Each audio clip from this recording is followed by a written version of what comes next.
So how are some people able to save money, invest, and build wealth for their family, and some people struggle? I will share with you my thoughts and some of the tips and tricks that I've used over the last couple of years that have helped me, and hopefully this will help you too.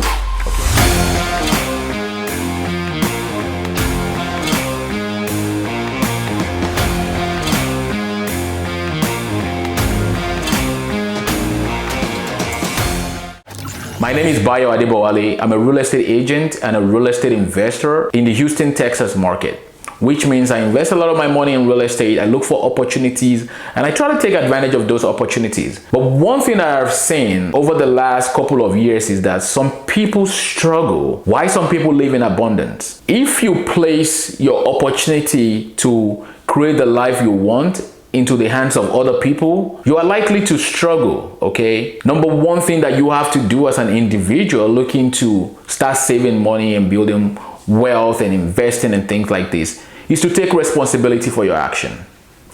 I know that's very difficult, okay? Who wants to take responsibility for what is not working? But the very first thing you want to do is to own your life. Own your life, own your flaws, own your responsibilities, okay? You look at yourself in the mirror, look at your life, look at your position right now, and you say, yes, this is my fault. I have screwed up, okay? And I'm going to be the one to fix it.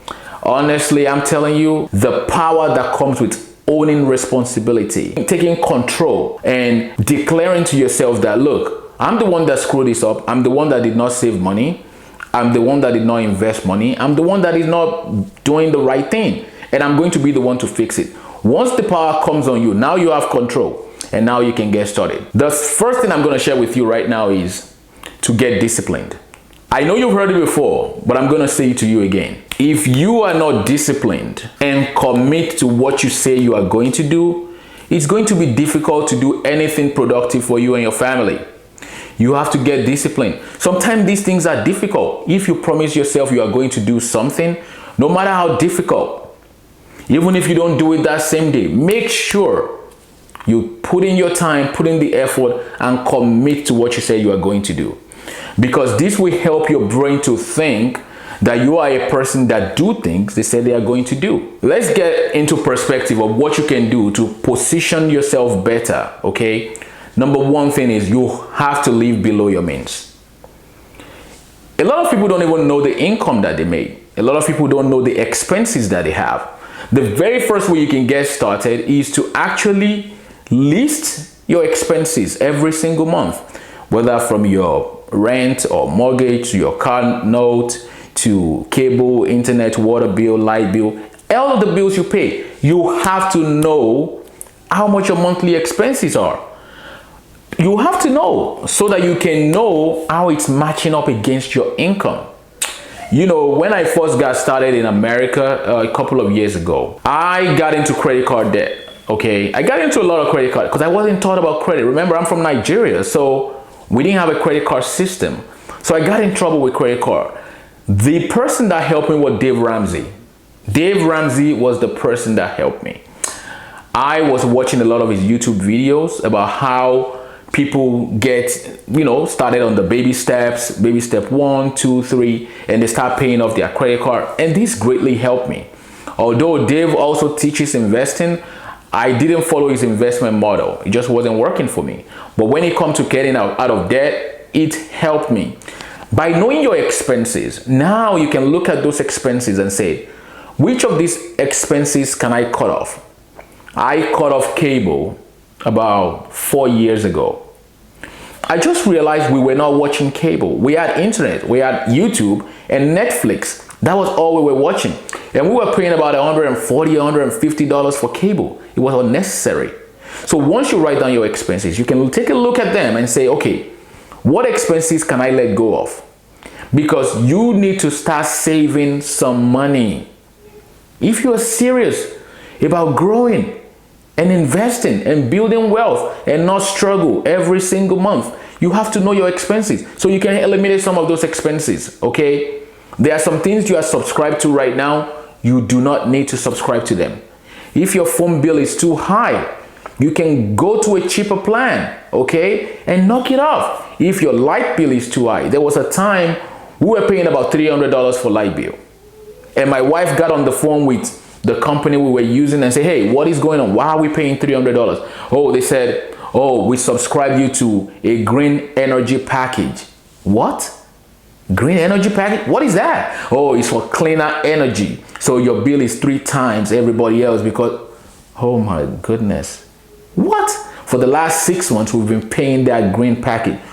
Right now, we don't need a green package, okay? We need light, electricity, that's it. Then the following month, the bill jumped down to about $91. Imagine that. Imagine if we never checked on that bill to know that we're paying over $300 for light. It didn't make sense. So you have to know your expenses. Start eliminating what you can eliminate. Get on the phone with these companies, okay? See what you can negotiate your bills to. I've negotiated my internet bill from $90 to $55 before a month. $90 to $55. You have to get on these things so that can help you. Okay, that's the very first thing I wanted to share with you. The number 2 thing I'm going to share with you is to become more valuable. I know, right? Do you know what that means to become valuable? And I'm talking specifically about being valuable to the marketplace. One of my mentors, Jim Rohn, used to say, work hard on yourself than you do on your job. You have to take self-development as being a priority, okay? What you learned in school, in your high school, college, master's degree program, doctoral program, that's for school, okay? Most of those things you learn might not be applicable to real life, real world. So you have to become self-conscious and self-educate. By self-educating, I mean looking at areas of your life where you have a weakness and you working hard on those areas of your life to strengthen them. For me, for example, I procrastinate a lot growing up. I promised myself I would do something, then I would end up not doing it, and I was tired of it. So I started researching, and I found a book by Brian Tracy, one of my other mentors. It's called Eat That Frog, How to Stop Procrastination. I bought the book for about maybe $5 or $6, and that book helped me stop procrastination, okay? So right now I use a cheat sheet. I write down the things that I'm going to do. As I do them, I just cross them out every day. I cross them out, and I've been doing that for the last maybe 10 or 12 years.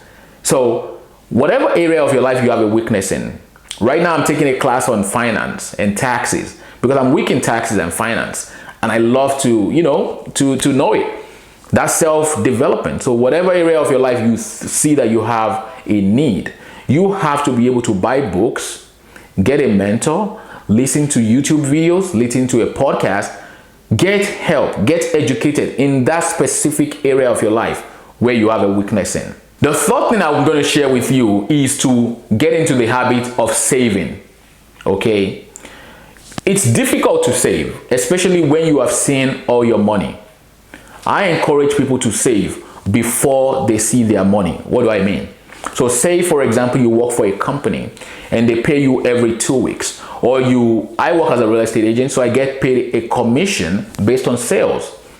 Before you see your income, that 2 weeks, you should arrange with your HR, okay, to automatically send 20 to 30% of that paycheck into a savings account you have somewhere.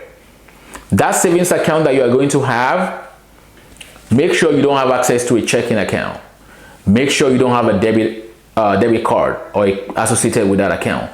Let it be just savings account and make it a far location where even before you get your money out, you have to drive maybe 30 to 40 minutes or even an hour. That would discourage you from going there to withdraw that money, except if it's an emergency, of course. So if you want to get into the habit of saving, before your money comes into your regular checking account, make sure part of your money, for you, it might be to start from 5%. 5% of $1,000 is just what, $50? That's not a lot of money. As you get more comfortable, you can increase it to 10%. You can increase it to 20%. And let this money go automatically into that savings account and watch the money pile up. It's going to pile up. I used it trick before. It worked for me. I don't use it anymore now because I'm more disciplined. But when I was less disciplined, I needed help. I opened a savings account. It was a far bank. I don't want to mention names to promote. And my money goes directly, even before. It's hard. Once you see your money, it's hard to save. Once you see your paycheck, oh, it's so difficult. That's when you remember all the expenses in the world and all the parties you plan to go, what you plan to do here and there, the nice shoes, nice wristwatch. Man, so before you see your paycheck, before you see your commission or whatever means you get paid, make sure you save automatically into a savings account and watch your money pile up. The fourth tip I want to give you is to deny yourself of some pleasures and plan your expenses. I know a lot of time we always think we deserve some things in life. I deserve a nice wristwatch. I deserve a new shoe. I deserve nice, beautiful designer clothes. I'm not saying you don't deserve them. Don't get me wrong, okay? But I'm saying you have to make your priorities your priorities. Is a wristwatch that costs $500 or $1,000 your priority right now? Or is planning for the future that you are going to live with your family by investing in real estate or a life insurance? Is that a priority? So think about it. Think about it deeply. Some of the expenses that we think are imminent and we have to buy them or spend money to do them, many of them can be avoided. Many of them are taking away your ability to build wealth. There is assets and there are liabilities. What many people that struggle do is they spend their money on liabilities. Once you spend your money on a liability, you take away the power to build wealth through assets. So before you spend that money, make sure you think deeply about it. One of my mentors, Pastor Sam Adeyemi, he taught us something in Success Power that I still use till this day. Before you make an expense, write it down. Every single day, he made us write the date, and also, once we make an expense, say, for example, I buy a laptop, $2,500. Once you buy a pen, $10. Once you buy groceries, $200. And every single day, calculate how much you're spending. You will realize that you spend way more than you make. If you spend more than you make, it's hard to build wealth. It's hard to save. It's hard to do anything productive. So please think about your expenses, plan your expenses, make sure you write down your expenses every single day so you can track them and be able to eliminate frivolous spending. And the final tip I'm going to give you right now is you can get started today. Today, not even tomorrow. Today, right now, you can look at yourself and say, let me write down my expenses. That's the very first step, okay? Write down your expenses today. See what you can eliminate. Cut cable if you have to. Reduce your phone plan if you have to. Reduce your book a call with these companies. Reduce all your bills. Threaten them that you are leaving. Anytime you threaten a company that you are leaving their service for another. I remember we did it with T-Mobile. We told T-Mobile we're leaving for AT&T. And then they were looking for all these plans that came from heaven. I'm like, you people knew this plan before. Why didn't you, they didn't. The same thing I did for Xfinity with my cable. I told them I was leaving Xfinity cable. I was going to another company. They said, oh, no, wait. Let me speak to my manager. There might be some. They will do something. But if you don't ask, they won't know what to give you. Start today with what you have. Write down your expenses. Stop stacking money into a secret savings account that, you don't have access to checking account or a checkbook or, a debit card so that the money can pile up. You can start with $100. You can start with $50. You can start with 5, 10, 15% as you're comfortable. But make sure you get started today. And these are my tips. I want to see you become wealthy and successful. And I know you have the power because you have the income to do it. I wish you success. I will see you soon in my next video. If this is your first time, please click the subscribe button, like this video, turn on your bell notification, share this video with your friends and family or whoever can benefit from this video. And I'll see you soon. Thanks. Take care.